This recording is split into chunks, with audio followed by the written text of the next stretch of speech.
6 மணிக்கு விளக்கு வச்சா வீட்டுக்கு வந்திரணும். சரிங்க. 7 மணிக்கு குளிக்க வச்சு முதுகு தேச்சிரணும். சரிங்க. 8 மணியானாக்கா என்னோட கையால சாப்பிடணும். திண்ணையில உக்காந்து வெத்தலை மடிச்சு போட்டுக்கணும்.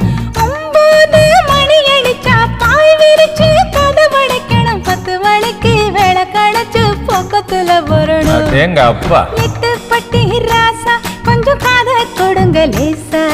கட்டுன புருஷ நடக்கும் முறைய சொல்லித்தர ரோசா.